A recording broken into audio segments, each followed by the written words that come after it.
So in today's video, I'll be talking about how many days a week should you be training as a young footballer? How many days a week should you be training, and how many rest days should you actually be taking?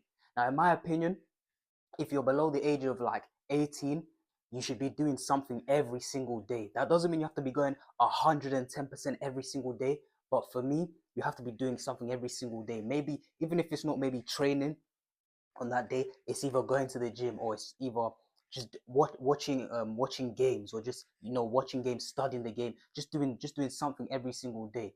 In fact, I say watching games, but what I mean is physically doing something physically every single day, whether it's um working on your fitness, working on your technicals, going to the gym and trying to get stronger, or maybe you're just doing your body weight exercises, trying to get stronger. In my opinion, as a young player, you should be doing something every single day, because these are the ages where it's like you're just trying to maximize whatever you have. You're not really trying to maintain anything. I like ages of like 25, 26. That's when you can sort of take a rest. You don't have to go as hard, because you're just trying to sort of maintain what you've already built up. But until that point, you're just trying to build everything up as much as possible. You're trying to build your strength up, your power up. You're trying to get used to playing at the highest level of intensity every single training session. So, in my opinion, if you're going to train, you should make every single training session as intense as possible, so you can actually, so as a young player, you can actually get used to like the speed of play as you progress through the levels. And obviously as well, if you're training at a good intensity, if you're working on your fitness every single day, you're not really going to get tired as a young player, because you have, let's be honest, when you're young, you have an endless amount of energy. Like, I can't remember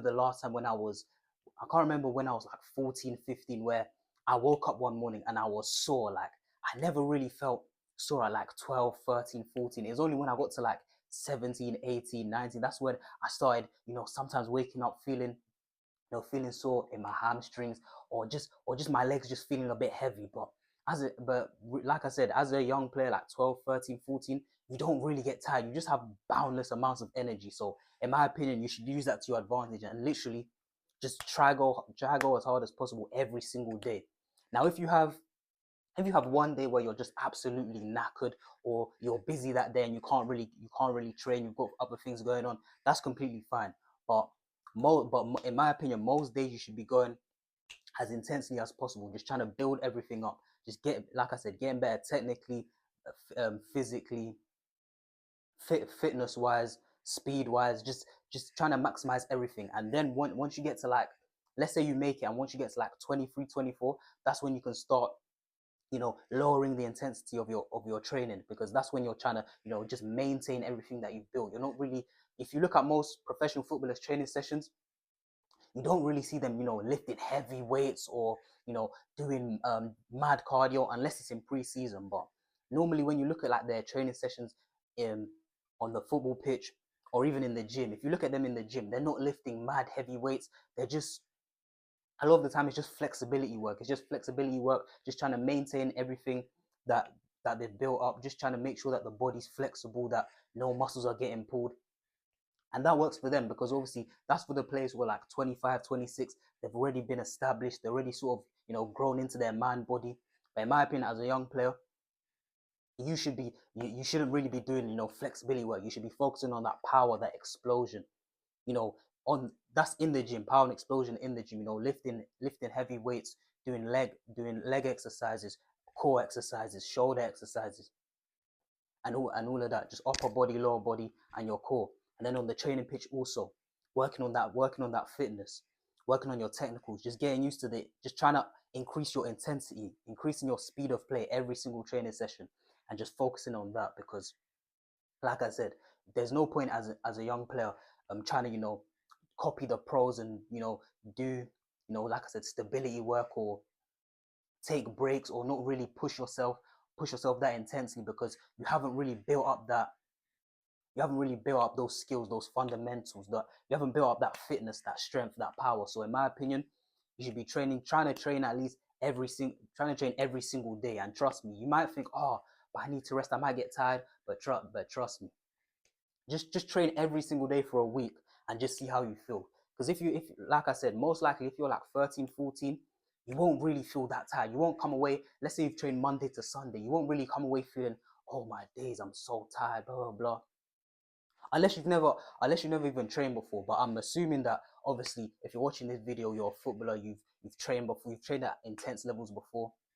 But I'm telling you that you should try to take as little breaks as possible. You should be doing something every single day to really just maximize your potential, maximize what you have.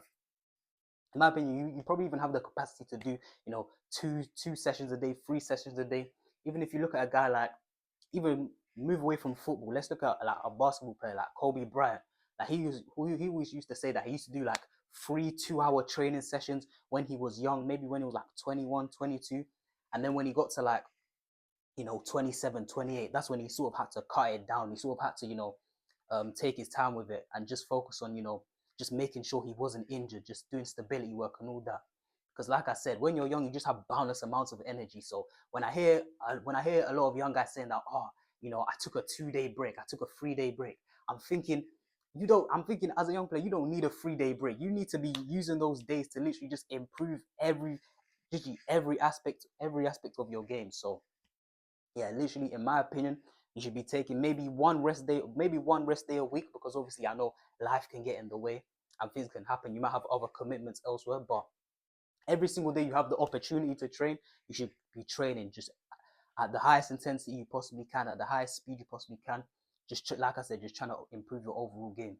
So obviously, when you train at a high intensity, it gives you like an extra gear to go up. So let's say it gets to the 70th minute, it's a close game, people are getting tired. If you've just been doing, lackluster training, like I always say about them guys who just go to the AstroTurf and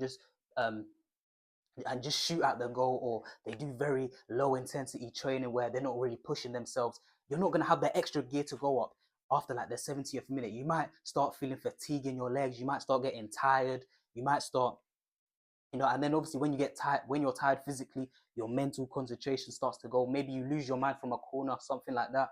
Maybe you get cramp, or you pull a muscle, or you get cramp and you have to come off, and you just won't sort of just have that extra gear to go up. So as a young player, you literally need to, every single time you're on the training pitch, just try go as hard as possible, like I said, because these are the years where you have the most energy. These are the years where you have to sort of just maximize this is the years where you're just sort of molding the player you want to be. You're molding your attributes, because at a certain point there's going to be a day where you sort of max out, you sort of peak, and you're not really going to be able to get stronger, you're not really going to be able to get any faster. So at this young age, you should really just be trying to just maximize every single thing you have, and just trying to train with as much intensity any opportunity you get. Because like I said, 24, 25, those are the ages where you won't really be geared to, you won't really be able to, improve in terms of your physical, and you'll just be focused on maintaining stability work, flexibility work, and just trying not to get injured. As well as this, think about it. If you're training at a higher level intensity, you're constantly training at a higher level intensity, higher level, eventually your body's gonna adapt, and that's just gonna become your new normal. So for example, if you're training with like better players who play at a high level intensity, at first you're going to be looking around, you're going to be like, oh, the pace of the game is too quick, I can't really do this. But then eventually, if you keep working on it, it's going to become your new normal. It's literally like working on your fitness. Like you might be saying, oh, I can't run a 5K in like under 22 minutes or something, but eventually you keep doing it and you keep doing it until it just feels like light work for you. So in my opinion, the whole excuse of like, oh, I need to, rest my body as a young player, it's true. You don't want to push it to the point where you get injured, but in my opinion, these are the years where you just have to go hard every opportunity you get. And like I said before, it really prevents injuries, because if your body's not used to sort of doing those explosive movements, and then you walk onto the pitch and then you do those explosive movements, there's a big chance that you're going to get injured. So I remember I was listening to a former NBA player, NBA legend, I think it's Gilbert Arenas, and he was saying that the reason why NBA players are getting injured so much is because that they're not training at an intense level. Every single practice is low intensity. They're lifting, even in the weight room, they're lifting very light weights. They're not really pushing themselves, so that when they get onto the court and they start doing these explosive movements, these change of directions, their body's not used to the intensity. Their body's not used to sort of that explosion, that power. So obviously you get people tearing their hamstrings, pulling their calves, their quads, and all sorts. So they're training them like they're a bunch of Caucasian players with 25-inch verticals, right? No, I'm serious. Like, right? You know, like they doing squats, body weight squats and shit like that. Like, man, when these 45-inch verticals decide to jump, they muscles, they muscles is not ready for how that explosion happens. And that's why they keep pulling. So like, you're talking about how big his body is. I'm pretty sure it's not as strong as it looks when it comes to itself, right? We're talking about hamstrings, right? Hamstrings is no different than having a running back or a track star, right? That means for you, you have to train like that. What are they doing? A lot of squats, a lot of lifts. Like this is strong as fuck. Yes. He needs to go talk to like Saquon Barkley. Yeah. Like that, right? Glutes. Like glute work, like you're supposed to be like lifting, like it should be plates on top of this bitch. His back should be cut up, his shoulders should be nice, everything, because it's all complementary to everything else. You got core, back, legs, man. That's in my opinion, training at high intensity, training at game realistic speed, it just helps your body just get used to it and get adapted. So when you walk into the pitch, you're fresh, your fitness is up, and you're ready to play. And obviously, you avoid injury, which is probably the worst thing that can happen to a footballer. So that's all I got to say for this vid. I hope you enjoyed. Been JT, and I'm out.